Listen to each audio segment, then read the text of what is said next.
एक ऐसी खतरनाक बीमारी जिससे 58 मिलियंस पीपल यानी कि 5 करोड़ 80 लाख लोग मुतासर हैं और हर साल 1.8 मिलियंस यानी कि 18 लाख न्यू लोग मुतासर होते हैं। इसका सबसे पहला केस जो है वो 1989 के अंदर यानी कि 1999 के अंदर देखा गया था और इस वक्त ये इतनी तेज़ी से फैल रहा है। ये क्यों फैल रहा है, कौन कौन सी ऐसी वजूहात हैं जिस पे ये इतनी तेज़ी से फैल रहा है और हम किस तरह से इस पे कंट्रोल कर सकते हैं, और इसके अलावा इसके होने से पहले अलामात जिस्म के अंदर कौन कौन सी होती हैं जिससे हमें पता चल सकता है कि ये बीमारी है हमें, और इसको देखने के लिए कौन कौन से जो टेस्ट हैं वो हम करवा सकते हैं। ये सारी चीज़ें इंशाल्लाह तफसील से देखेंगे। खास तौर पे वीडियो बनाने का मकसद ये है कि अलामात ज़ाहिर होने पे आपको कौन कौन से टेस्ट करवाने चाहिए ताकि पता चले ये खतरनाक बीमारी आपको है या नहीं है और इसको फैलने से रोका जा सके। ये कोई और बीमारी नहीं है, ये anti-HCV यानी कि हेपेटाइटिस सी वायरस जिसे हम आम अल्फाज में यरकान कहते हैं। तो सबसे पहले हम ये देखते हैं कि ये कौन कौन सी वजूहात पे फैलती है, इसके फैलने की मेन वजूहात कौन कौन सी हैं।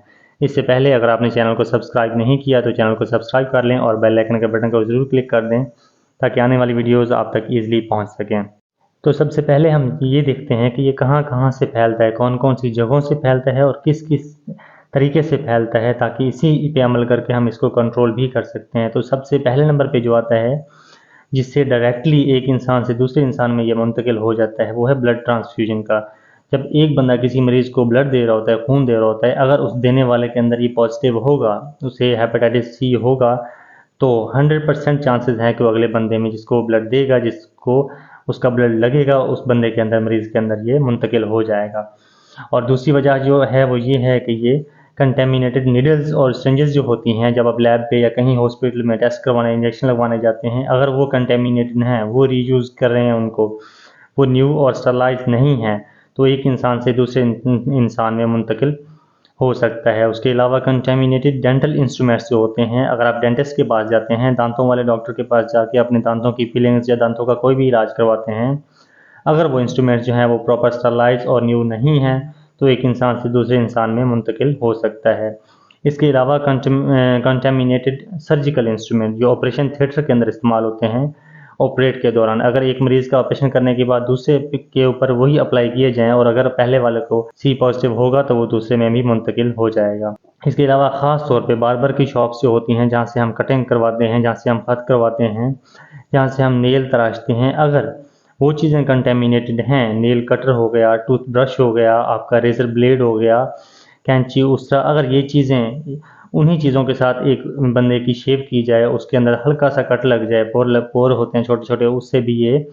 उस तरह को लग जाए, ब्लेड को लग जाए, तो अगले इंसान दूसरे उसके बाद जिसकी कटिंग करेंगे तो उसमें मुंतकिल हो सकता है। इसके अलावा जो है ड्यूरिंग टैटूइंग, कुछ लोग जो होते हैं वो जल्द के ऊपर टैटूइंग करवाते हैं, अपने कुछ न कुछ चीज़ें बनवाते हैं, तो उससे भी ये हो सकता है। और जो कुछ लोग मल्टीपल लोगों के साथ, डिफरेंट लोगों के साथ एक से ज़्यादा पार्टनर के साथ सेक्स करते हैं, तो उसमें ये सेक्स के दौरान भी मुंतकिल हो जाता होता है। और इसके अलावा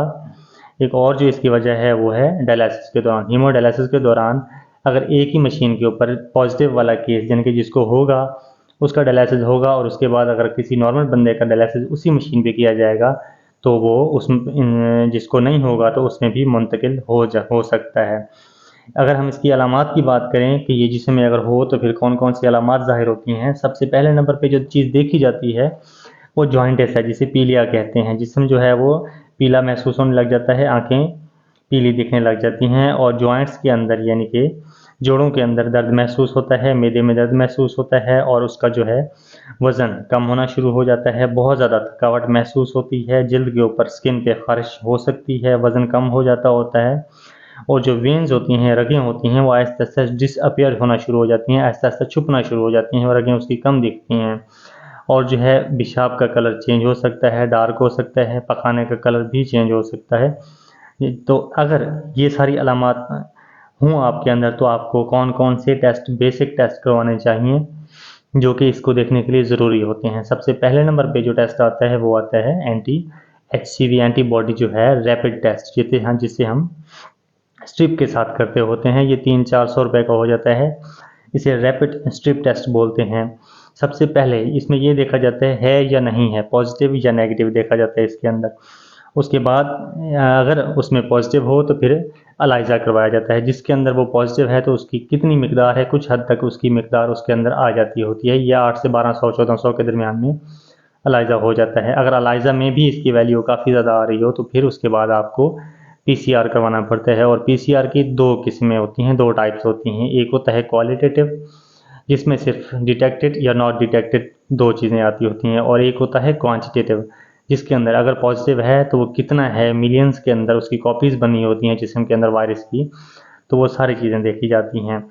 ये थी आज की वीडियो का मेन टॉपिक जो है, ये फैलता किस तरह से है, इसके लिए कौन कौन से टेस्ट करवाने चाहिए और जिस्म के अंदर कौन कौन सी इसकी अलामात होती हैं जब ये होता है। अगर वीडियो इन्फॉर्मेटिव लगी तो इसको लाइक और शेयर ज़रूर कर दें। Thank you so much.